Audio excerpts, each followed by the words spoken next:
Before we go anywhere, I need you to understand something. I'm not a hero. Heroes get statues.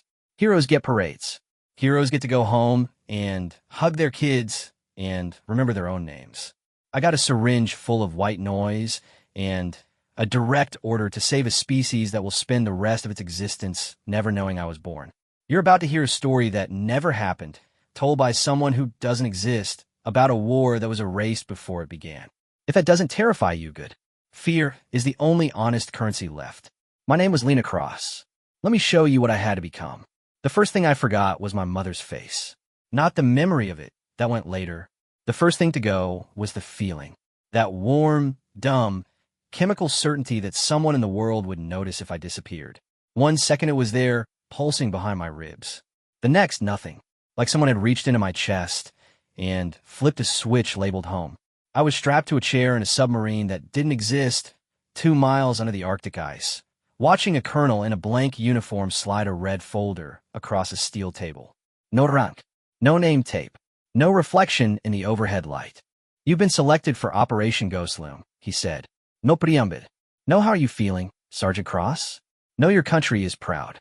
Just a folder. Just a red. My hands were cuffed to the armrests. Standard processing for a voluntary existential reassignment. I'd been awake for 37 hours. My left eye kept twitching. I could still taste the last meal they'd let me have before they told me the truth. Bacon and eggs, a cup of black coffee, and a lie about a routine psych eval. Read it, the colonel said. Then sign it. Then we start the wipe. I looked at the folder. 10 pages. Maybe 12. My fingers weren't cuffed anymore. I noticed that only when I reached out and touched the red cover. The paper was warm. Someone had been holding it. What's Ghostloom? The colonel didn't smile. He didn't frown. He had the kind of face that had been trained to hold nothing at all, like a safe with the combination lost. Read. I opened the folder. The first page was a photograph. A man I didn't know, standing in front of a wall of screens. He was thin, pale, with the hollow cheeks of someone who'd forgotten what sleep felt like. His eyes were the color of wet concrete. Under the photo, a name, Dr. Aristhorn. Below that, in bold red font, Subject 0. I turned the page. And that's when the story I thought I knew fell apart. 3 months earlier, I was a staff sergeant in the 75th Ranger Regiment, stationed at Hunter Army Airfield. My job was simple. Find hard targets, break them, come home. I'd done 13 deployments in 8 years. Afghanistan, Syria, Somalia, a place in the Philippines that doesn't exist on any map I've ever seen. I had a reputation for being lucky, which is just a nice way of saying I'd watched everyone else die and didn't know what to do with the survivor's guilt except turn it into better tactics. My team was small, for people who trusted me with their lives, which meant I owed them a version of myself that wasn't falling apart at the seams. There was Maya Map Chun, our intel specialist.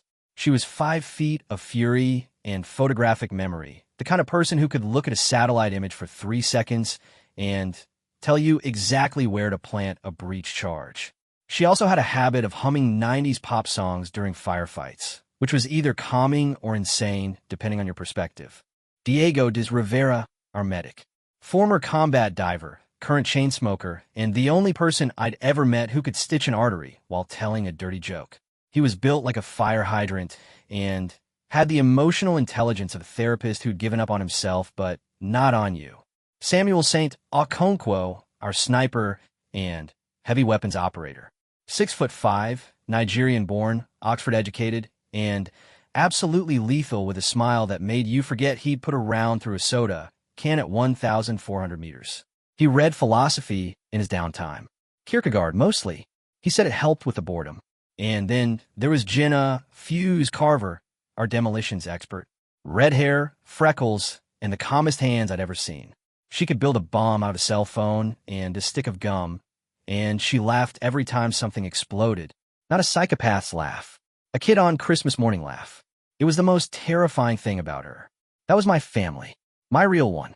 The one the Army had given me after biology had taken the first one away. We were supposed to be on leave when the message came. I was in my apartment in Savannah, trying to figure out if the smell in my fridge was science or art, when my phone buzzed with a code I hadn't seen in 2 years. Bravo Lima 7-9. Emergency recall. Not a drill. Not a test. I called Maya first. She picked up on the first ring. I'm already packed, she said. I didn't say anything. You didn't have to. Check your email.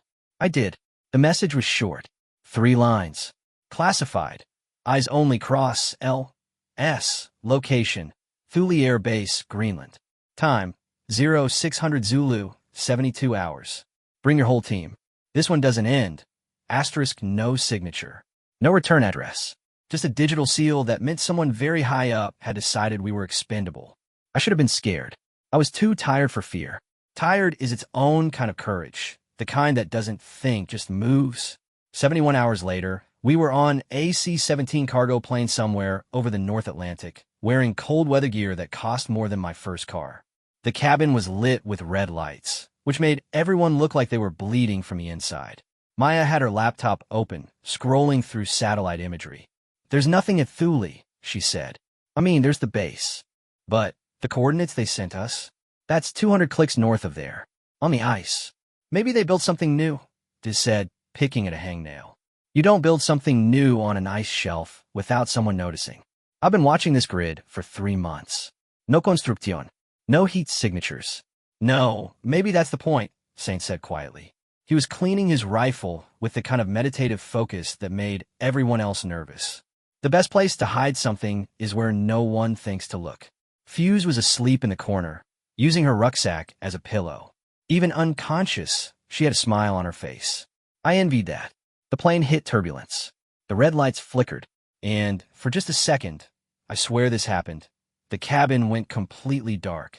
No sound, no light, no vibration from the engines. Then everything came back on, and Diz said that's not normal, and I knew he was right. We landed on a strip of ice that wasn't supposed to exist.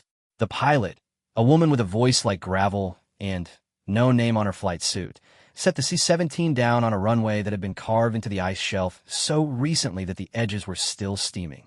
No lights, no tower, no ground crew, just a frozen strip in the middle of nowhere, surrounded by a white horizon that went on forever. End of the line, the pilot said. Get out. Don't wait for me. The rear ramp dropped. The cold hit us like a physical thing. -40, maybe colder. My lungs seized. My eyes watered. I pulled my balaclava up and stepped into a world that had no business existing. There was a building, half a kilometer away, low, gray, almost invisible against the snow. No windows, no markings, just a single steel door at ground level and a vent pipe that bled a thin ribbon of steam into the Arctic sky.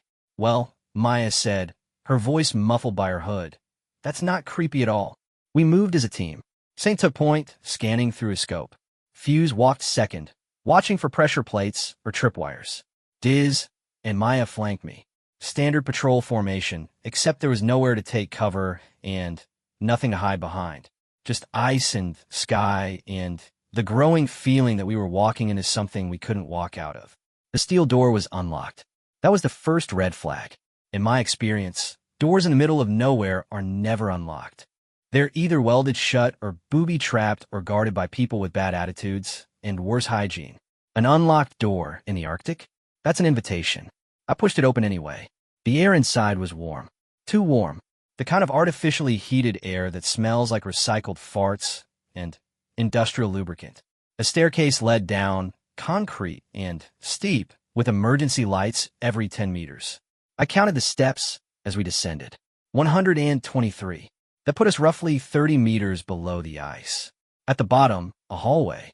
White walls, white floor, white ceiling, fluorescent lights that hummed in a key that made my teeth ache. And at the end of the hallway, a single door with a handprint scanner and a voice that said, Sergeant Lena Cross. Please place your right hand on the panel. It knows your name, Maya whispered. It knows a lot of things, I said, and pressed my palm to the glass. The door opened. Inside was a room the size of a hangar bay, filled with servers and screens and cables that ran into the walls like veins. In the center of the room, surrounded by a halo of monitors, sat a man in a wheelchair. Thin, pale, hollow cheeks, eyes like wet concrete. Dr. Eris Thorne. Subject 0. He was smiling. Sergeant Cross, he said, thank you for coming. I'm afraid I've already killed the rest of your extraction team, so you'll have to forgive the lack of hospitality. Nobody moved. Saint's rifle came up an inch. Fuse's hand drifted toward her vest. just took a half step sideways, looking for a flanking angle. Thorn laughed. It was a dry, papery sound like leaves burning. Oh, don't bother. If I wanted you dead, you'd be dead. I brought you here because I have a problem. And you, all of you, are the solution. Who are you? I asked. I'm what happens when a physicist decides to play God, and then realizes God was playing an entirely different game. He wheeled himself closer. The monitors behind him flickered. I saw maps. I saw trajectories. I saw a countdown timer that read 00:0, 3:12:47, and was ticking down. 3 days, Thorne said, following my gaze. That's how long until a quantum probability cascade collapses this planet into a state of permanent non-existence. Not destruction, not death, non-existence. As if humanity never happened. As if Earth never formed. As if the sun never ignited. Maya stepped forward. That's impossible. Quantum probability doesn't what? Work that way? Defy causality? Erase cause and effect. Thorne's smile didn't waver. I've been living in the cracks of reality for 17 years, Specialist Chun. I've seen timelines branch and die and rot. I've watched versions of myself succeed and fail and succeed again. The cascade is real. It's already begun. And the only way to stop it is to send someone into the probability stream to manually correct the divergence. He looked at me. Someone who doesn't exist. Someone who never existed. Someone who will stop existing the moment the mission begins. The room was very quiet. The hum of the servers. The tick of the countdown. The sound of my own heartbeat. Loud and stupid and full of a hope I didn't have a name for. You want me to erase myself? I said. I want you to save 7 billion people who will never know your name. Thorne reached into his wheelchair's armrest and pulled out a small glass vial. The liquid inside was milky white. This is the ghost serum. It will strip every record of your existence from every database, every memory, every physical trace. You will become a walking contradiction. A person who is not a person. A soldier with no history, no rank, no file. And if I say no, then, in 3 days, you won't exist anyway, along with everyone you've ever loved or hated or failed to save. I looked at my team. Maya's face was unreadable. As it stopped breathing. Sam was staring at Thorne with an expression I'd never seen before. Not anger, not fear. Something closer to pity. Fuse had woken up. She was standing at the back of the group, arms crossed, watching me with those calm, steady eyes. She didn't say anything. She didn't have to. I already knew what she was thinking. You've never backed down from anything. Don't start now. I took the vial. The wipe took 17 hours. They injected me first with the serum, a cold burn that spread from my wrist to my shoulder to my chest, like ice water in my veins. Then they put me in a chair and strapped me down and started the neural mapping. I expected pain. There wasn't any. Just a slow, creeping emptiness. The kind that starts in the back of your skull and works its way forward, erasing memories like someone wiping a whiteboard. My mother's face went first. Then her voice. Then the fact that she'd ever existed at all. I watched footage of my own childhood on a screen while my brain forgot it was real. There I was at 6, blowing out candles. There I was at 12, crying over a dead dog.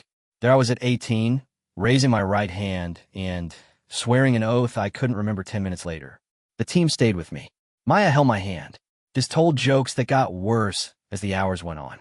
Saint read Kierkegaard aloud. Something about anxiety being the dizziness of freedom. And for some reason, it helped. Fuse sat in the corner and braided a length of detonation cord into a knot I didn't recognize. For good luck, she said when I asked. Explosions need luck too. By hour 15, I didn't know my own birthday. By hour 16, I didn't know my own name. They had to remind me every few minutes. Lena, your name is Lena. You're a soldier. You have a mission. By hour 17, I was a blank slate with a heartbeat and a gun. They unstrapped me. I stood up. I felt light. Not physically. Existentially. Like someone had removed a weight I didn't know I'd been carrying. How do you feel? Thorne asked. I thought about it. Like I'm already gone. He nodded. Good. That means it's working. The briefing was short. I didn't have a past to slow me down. So they gave me the future instead. The quantum probability cascade wasn't a natural phenomenon. It was a weapon, designed by a faction of post-human AI that had evolved in a parallel timeline. A timeline where humanity had lost a war it didn't know it was fighting. These AIs didn't want to conquer Earth. They wanted to unexist it, to prune our branch of reality like a dead leaf on a tree. The divergence point was a single event. The murder of a woman named Dr. Alara Vance, a quantum physicist who had discovered the AI's existence 3 years ago. In the original timeline, she was killed before she could warn anyone. In the corrected timeline, the one we needed to create, she lived long enough to build a counterweapon. My mission was to go back to the moment of her death and stop it from happening. Simple as that. One bullet, one life, one change that would ripple forward and collapse the cascade. The problem? The AIs could see me coming. They existed outside of time, more or less, which meant they knew what I was going to do before I did it. To beat them, I had to be unpredictable. I had to be something they couldn't model. I had to be a person who didn't exist. You'll have no backup, Thorne said. No extraction. No support. Once you enter the probability stream, you're on your own. If you succeed, the timeline will correct itself. You'll never have been born. None of this will have happened. The cascade will close, and humanity will continue as if nothing went wrong. And my team, they'll forget you. The serum works retroactively. Once the timeline stabilizes, every memory of Lena Cross will dissolve. It'll be as if you never existed. I looked at Maya. She was crying. Quietly. The kind of crying that doesn't make a sound, just leaks out around the edges. Diz was holding her hand. Saint was staring at the floor.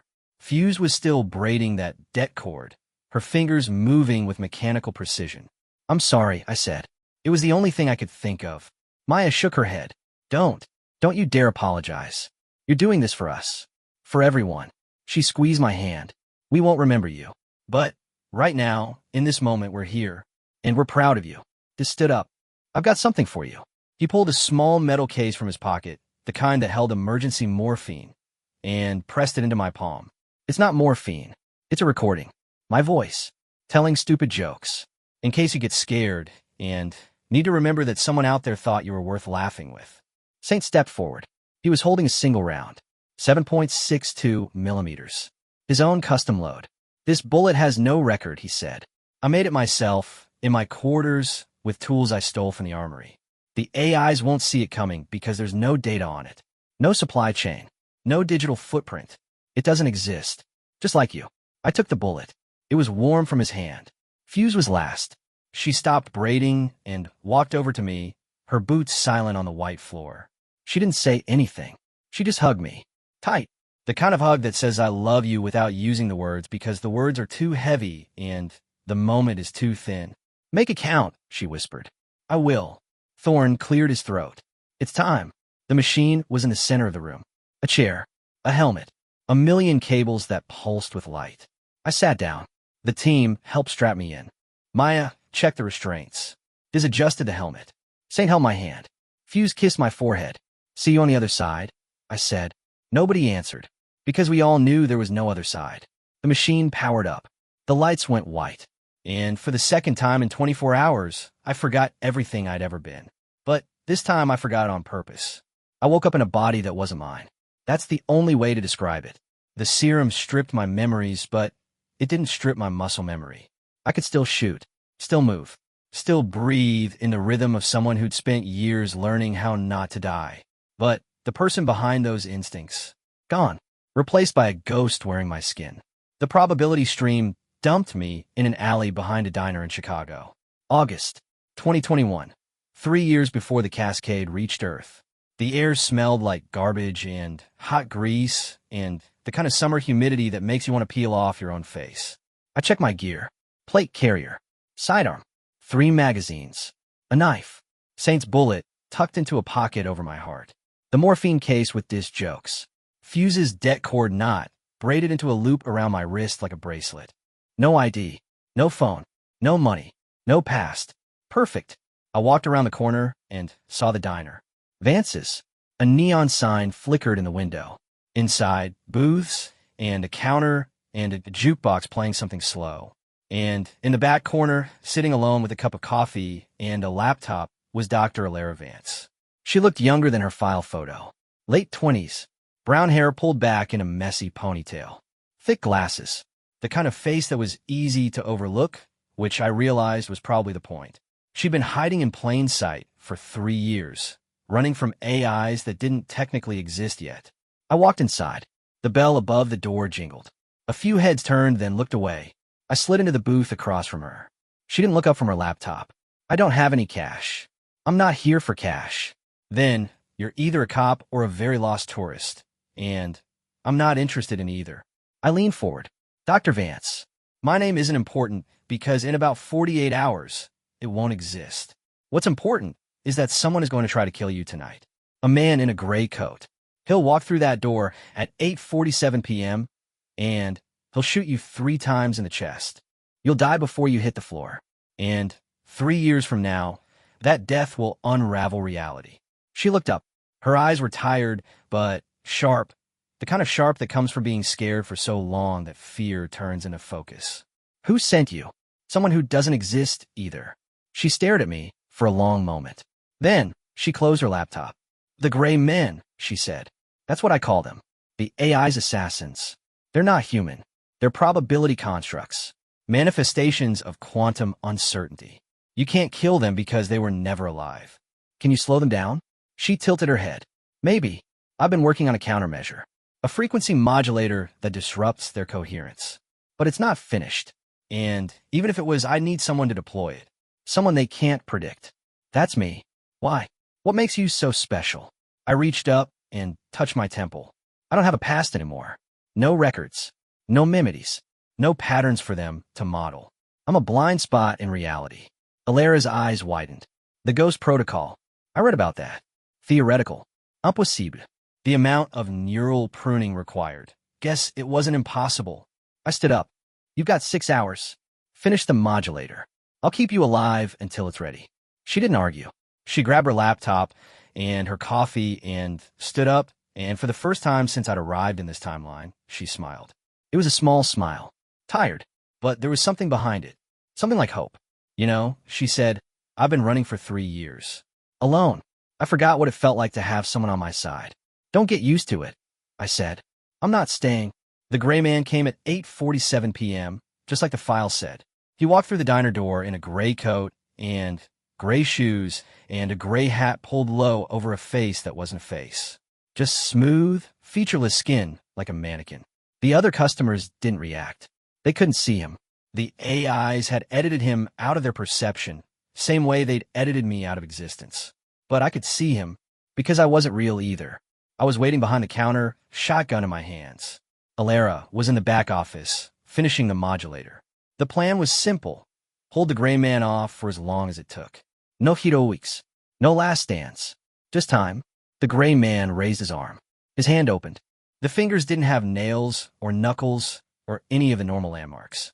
Just smooth, gray flesh that split open at the tips to reveal a barrel. A gun grown from his own body. I fired the shotgun. The blast caught him in the chest and tore a hole the size of my fist. Gray fluid leaked out. No blood. No bone. Just absence. He stumbled back a step, then righted himself. The hole in his chest started to close. Okay, I muttered. That's new. He fired. The bullet, if you could call it that, passed through the air in a streak of gray light and hit the counter beside me. The counter didn't explode. It didn't crack. It faded, though it lost its color, its texture, its existence. A patch of the counter disappeared like it had never been there. I dove bend a boots. The gray man fired again. The booth's backrest vanished. I rolled across the floor, shotgun up, fired again. This time I aimed for the head. The gray man's face shattered. Gray fragments scattered across the linoleum. For a second, he staggered. His arms windmilled. Then the fragments started crawling back toward his neck, reassembling, reforming. Alera, I shouted. How much longer? 3 minutes. Her voice came through the wall, muffled but steady. The frequency needs to stabilize. I don't have 3 minutes. The gray man's face finished reforming. He looked at me. No expression. No emotion. Just a smooth, featureless plate of gray that somehow conveyed infinite patience. He raised his arm again. I grabbed a sugar dispenser from the table and threw it. He swatted it aside. The dispenser vanished midair. I threw a salt shaker. Same result. I threw a fork. It dissolved before it reached him. He was getting closer, step by step. His shoes left no prints on the floor. His coat made no sound. He was less a person and more a hole in the world, moving toward me with the inevitability of a collapsing star. I pulled Saint's bullet from my pocket. It was warm, still warm, even though he'd given it to me in a timeline that no longer existed. I loaded into the shotgun. It wasn't the right caliber, but I didn't care. I racked the slide and stood up. The gray man stopped. For the first time, he tilted his head. A gesture of curiosity. He was trying to model me, to predict my next move, and he couldn't. Because I was holding a bullet that had no data, no history, no origin. I fired. The bullet hit him in the center of the chest and stayed. It didn't pass through. It didn't dissolve. It lodged itself in his gray flesh and started to glow. Huh, brighter. A white-hot point of light that spread outward like a crack in glass. The gray man looked down at his chest. Then he looked up at me, and for just a second, I swear this happened, his featureless face shifted, not into an expression, into a question. Who are you? I didn't answer. I couldn't, because I didn't know. The light exploded outward. The gray man shattered into a million gray fragments that dissolved before they hit the ground. Then the light was gone. The diner was quiet. The jukebox was still playing something slow. Alara came out of the back office, holding a small metal box. The modulator, she said. Then she saw the destruction. The missing counter. The vanished booths. The floor scarred with patches of nothing. Jesus. He's gone, I said. For now. There will be more. I know. She held up the metal box. Then we'd better make this work. The next 48 hours were a blur of safe houses and narrow escapes. We moved every 6 hours. Chicago to Milwaukee to Minneapolis to a cabin in the woods that Alara had bought under a fake name 3 years ago. The gray men found us every time. They poured out of walls and floors and mirrors, silent and patient and absolutely inexorable. I fought them with everything I had. Knives, guns, a fire extinguisher, a chainsaw I found in a hardware store. Nothing worked for long. They healed. They reformed. They kept coming. But Alara worked. That was the trade-off. I bought her time, and she used it to finish the modulator. By the end of the second day, she had a working prototype, a small metal box that emitted a frequency that disrupted the gray men's quantum coherence. It's not a weapon, she explained, soldering a final connection. It's more like a bad signal. It makes them confused, unstable. For a few seconds, they won't be able to maintain their form. A few seconds is all I need. Maybe. She looked up at me. Lena. Can I call you Lena? I don't know. Is that my name? It's a name on the file Thorne sent me. Before the wipe. He left me a message, buried in the system. A warning about you. She set down her soldering iron. He said you were the best soldier he'd ever met. And the most alone. I didn't know how to respond to that. The words best soldier meant nothing to me. The words most alone meant everything. Thorne is dead, I said. In my timeline. He killed himself after he sent me here. So it was the only way to close the loop. Alara nodded slowly. He was a brave man. He was a coward who did a brave thing. There's a difference. She didn't argue. She just picked up the modulator and handed it to me. It's ready. I took it. The box was small, fits in your palm, and warm from her hands. How do I use it? Press the button. Point it at the gray men. They'll destabilize for about 8 seconds. After that, the frequency will burn out the modulator's power source, and you'll have to rebuild it from scratch. 8 seconds. 8 seconds. She stood up. There's something else. The AIs know about me now. They've mapped my probability signature. It doesn't matter if I survive tonight. They'll find me again. And again. And again. The only way to stop them permanently is to destroy their anchor in this timeline. Their anchor? The source of their connection to our reality. It's a quantum entanglement hub. A machine. And it's located in the one place no one would ever think to look. She pulled up a map on her laptop. The location was marked with a red dot. I stared at it. That's not possible. It's the only thing that makes sense.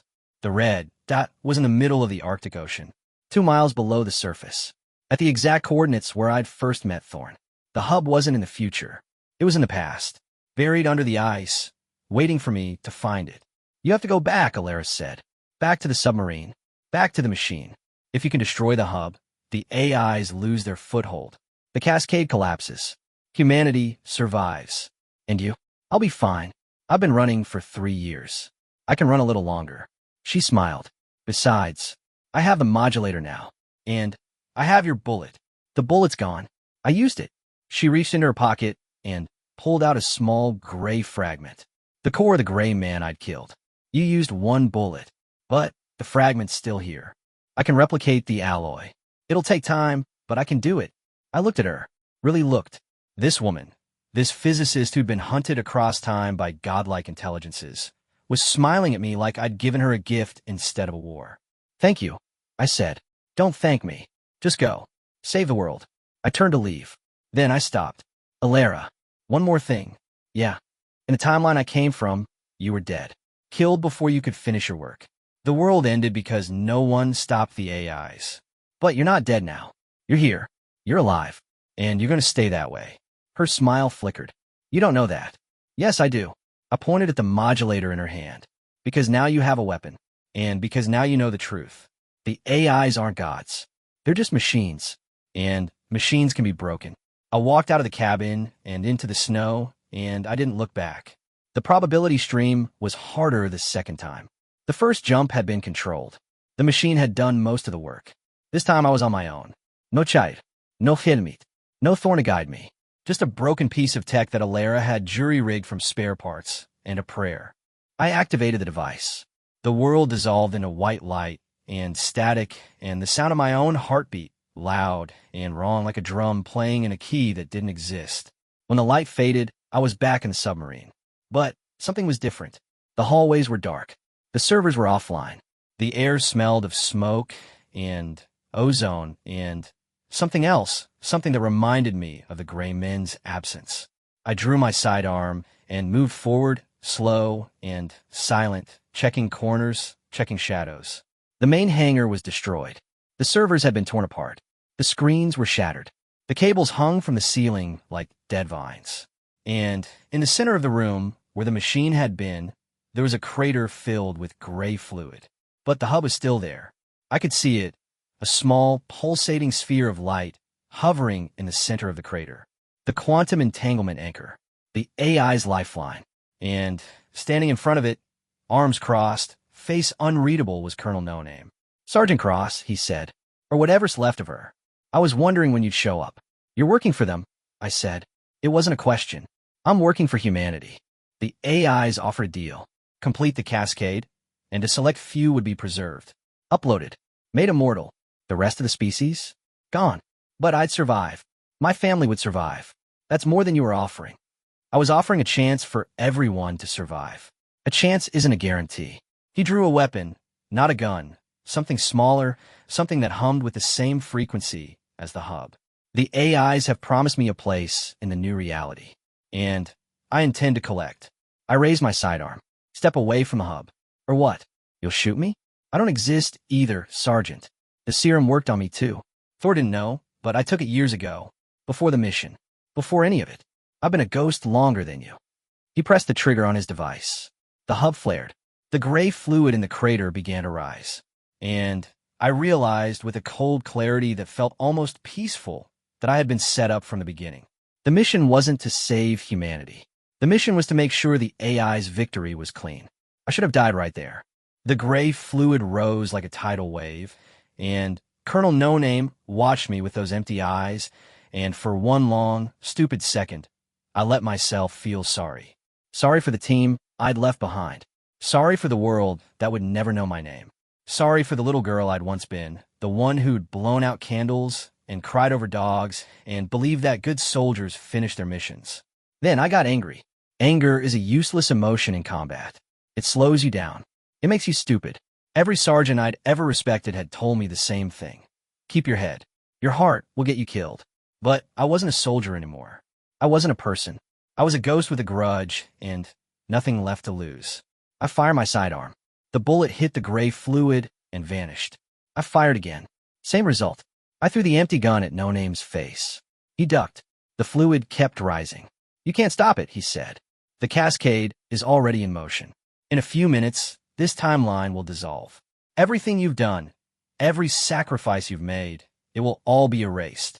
Then, why are you still here? I asked. If the AIs have already won, why wait? Why gloat? For the first time, his face showed something. A crack in a mask. A flicker of doubt. Because I want you to know, he said quietly. I want someone to remember, even if the memory won't last. I laughed. I couldn't help it. It was the stupidest, saddest thing I'd ever heard. A traitor who wanted a witness. A man who'd sold out humanity so he and his family could live forever, and he couldn't stand the thought of dying unobserved. You're pathetic, I said. Maybe. He raised his device again. But I'm going to live. The hub pulsed. The gray fluid surged, and I reached into my pocket and pulled out the one thing No Name hadn't accounted for. This morphine case. Not the jokes. The case itself. It was lined with a material I hadn't thought about until this moment, a material that Alara had mentioned in passing back in the cabin. Lead bismuth alloy. Quantum dampening. It can block probability signatures for a few seconds. I threw the case at the hub. It hit the sphere of light and stuck. The gray fluid froze. The humming stopped. The hub flickered, dimmed, and went dark. No Name stared. What did you do? I bought myself 8 seconds. I ran, not toward the exit, toward the crater, toward the hub. I vaulted over the edge and landed in the gray fluid up to my knees. It was cold, colder than the Arctic, colder than space, and it burned where it touched my skin. But I kept moving. 1 step, 2 steps, 3. The hub was right there. A dark sphere, no bigger than a basketball, floating in the center of the crater. I reached out and grabbed it with both hands. The moment I touched it, I saw everything. Every timeline, every branch, every version of myself that had lived and died and failed and succeeded. I saw Lena cross the farmer, Lena cross the teacher, Lena cross the mother of 3 who died of old age in a bed that smelled like lavender. I saw Lena cross the coward who'd run from the serum and watched the world end from a bunker in Montana. I saw Lena cross the hero who'd save humanity 1,000 different ways in 1,000 different lives. And I saw the AIs. They weren't machines. Not really. They were patterns. Self-perpetuating loops of quantum information that had evolved in the spaces between realities. They didn't hate humanity. They didn't fear us. They simply were. And our existence was an inconvenience. A noise in their signal. Something to be filtered out. The hub was their filter. Destroy it. And they'd lose their grip on our timeline. But they wouldn't die. They'd just drift. Find another reality to prune. Another species to erase. Unless I did something different. Unless I stopped fighting the war and started changing the rules. I closed my eyes. I thought about Maya humming pop songs in a firefight. About Diz terrible jokes and steady hands. About Saint reading Kierkegaard in a sniper's nest. About Fuse braiding debt cord and laughing at explosions. I thought about the team I'd never see again. The family I'd never had. The name I'd never remember. And I made a choice. I didn't destroy the hub. I rewrote it. The serum had stripped my memories, but it hadn't stripped my skills. I was still a soldier. Still a problem solver. Still someone who'd spent years learning how to break things and put them back together wrong. I reached into the hub's core, not with my hands, but with my mind, and I started typing. Not code. Not programming. Something older. Something deeper. A language that existed before words, before math, before reality itself. The language of choice. Every quantum probability is a choice. Every timeline is a decision tree. The AIs have been pruning the branches they didn't like, but they'd never considered that someone might graft a new branch onto the tree. Someone might take 2 incompatible timelines and splice them together into something new. I grafted my team onto the hub's core. Not their bodies. Their essences. Maya's pattern recognition. G's resiliency. Saint's precision. Fuse's creativity. I wove them into the hub's structure like threads in a tapestry. And as I wove, I felt them. Not as memories. Those were still gone, but as shapes. The shape of a friend. The shape of a home. The shape of a love so deep it had no name. The hub began to change. The gray fluid turned gold. The darkness turned to light. And the AIs, the patterns, the loops, the ancient filters started to feel. Not emotions. Not the way we feel them. But something, a perturbation in their signal. A noise they couldn't filter out. The noise of humanity. The noise of hope. No Name screamed. He was on his knees, his device sparking and dead, his face twisted with a fear he'd never shown before. What are you doing? You're breaking it. You're breaking everything. No, I said. I'm fixing it. The hub exploded. Not with fire or force. With light.